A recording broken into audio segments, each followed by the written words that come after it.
The first category of uses and misuses of statistics is sample suspects, and this is all dependent on the sample used in the research study. For example, in a commercial they might say 3 out of 4 doctors surveyed recommend Advil as a painkiller. Here the sample size is very limited and it's too little for accurate information because they only used 4 doctors to survey and does not represent the whole doctor population, which does not yield accurate results. This is dependent on chance. However, if they had surveyed 100 doctors, the results would have definitely been different. Another example of sample suspects is how the sample subject was selected. Some studies have a built-in bias. Some studies don't represent the whole population. For example, some people from the lower class tend to volunteer for these surveys because they get a partial salary because they need the money. So this does not represent the whole population.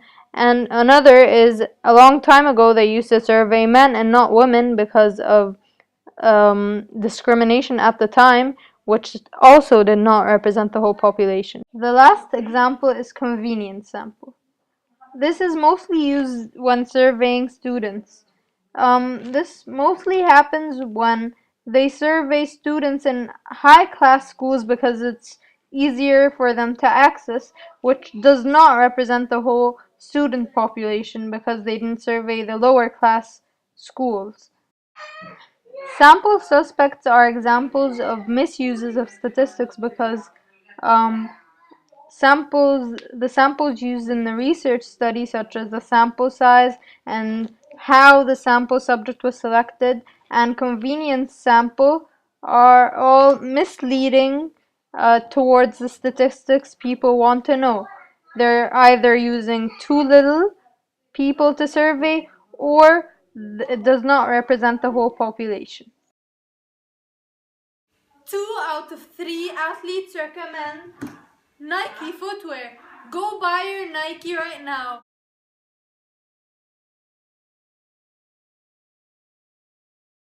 What's the best athletic footwear? Nike. It's all kicked off. What's the best athletic footwear? Adidas.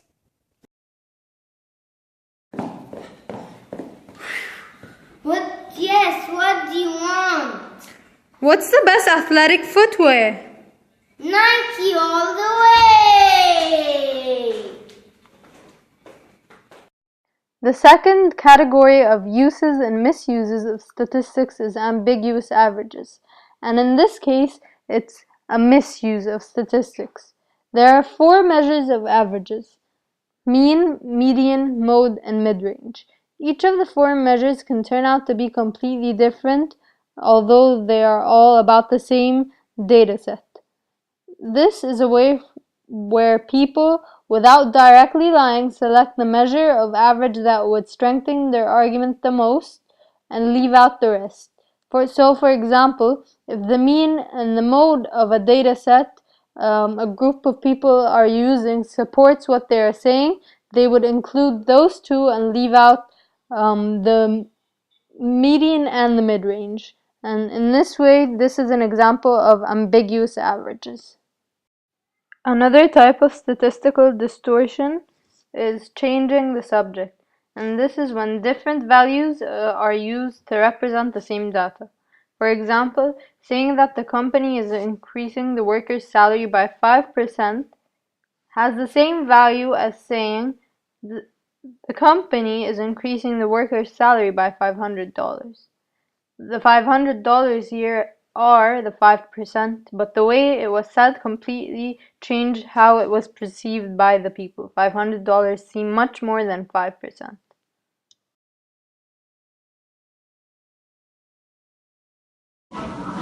After 1 year of hard work, our income has increased by 3%.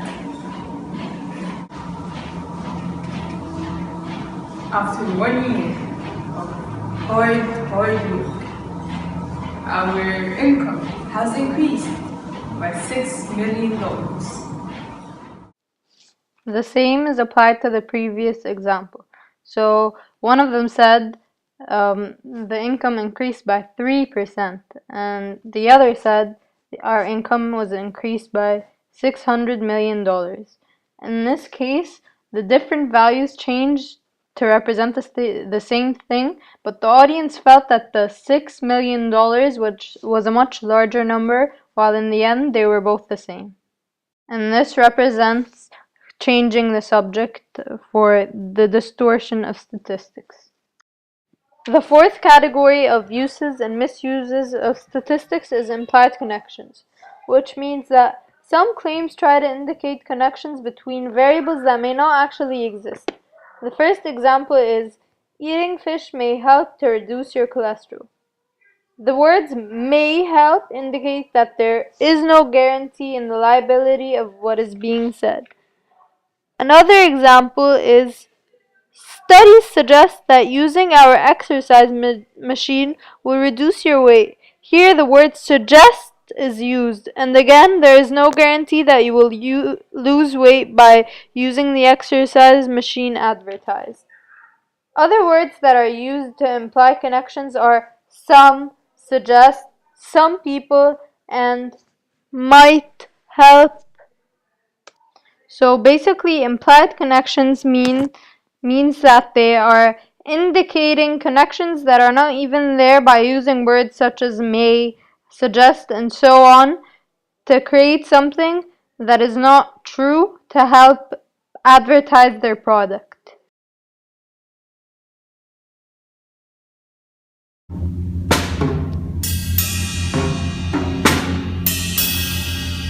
Did you know that many doctors suggest these drums in comparison to other drums because they have a much less likely chance of giving you hearing loss? The keywords in the previous commercial were much likely, which means that there is no guarantee that it will not give you hear loss.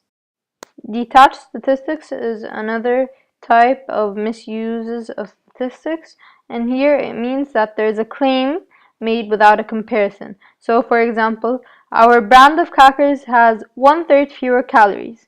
Here there is no comparison made. 1/3 fewer calories than what?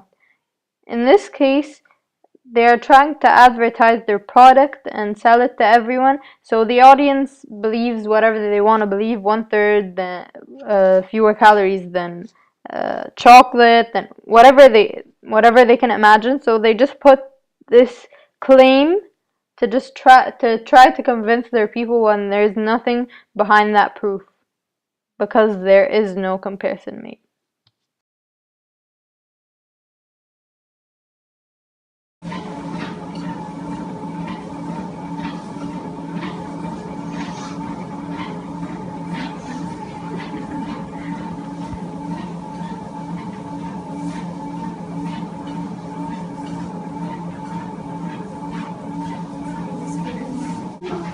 Buy Skippy's peanut butter with reduced fat. Skippy's peanut butter has 25% less fat. Wow, 25%? We need to go buy it now.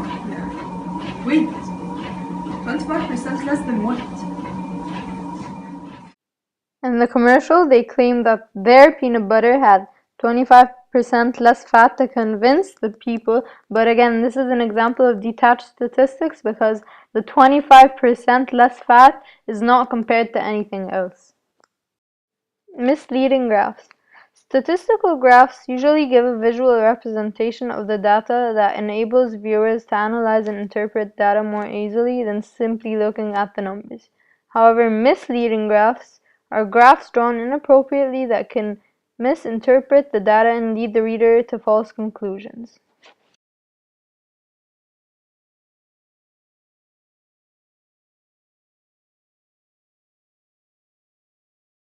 The first graph's y-axis is cut off and starts at 95%, while the other graph starts at 0%. This cut is misleading because it can convey a bigger gap between the numbers because of the incorrect representation of the data. The second graph clearly shows the numbers in comparison with the others because it starts from 0 and ends at 100, and the gaps are much further from one another, which clarifies where each number falls in between the graph.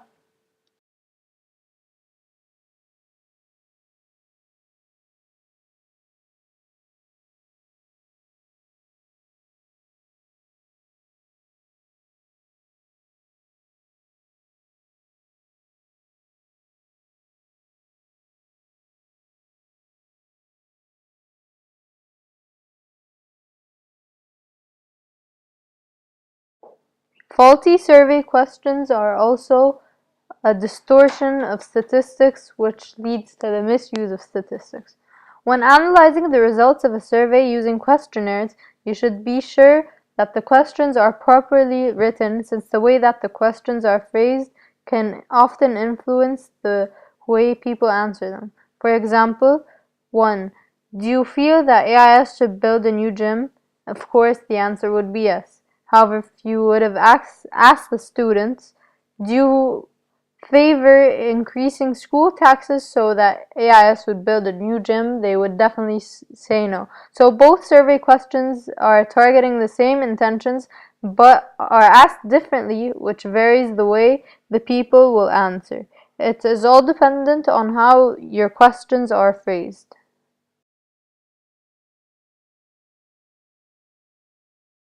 Gina, would you like to have penna arrabbiata? Yes. Would you like to pay 20 extra pounds for a penna arrabbiata? No. The way the first question was phrased convinced Gina to buy the penna arrabbiata, while the second one didn't, because the first one didn't involve any money, while the second one told her that she had to pay 20 extra pounds, while she didn't want to do that. So it changed her answer from yes to no.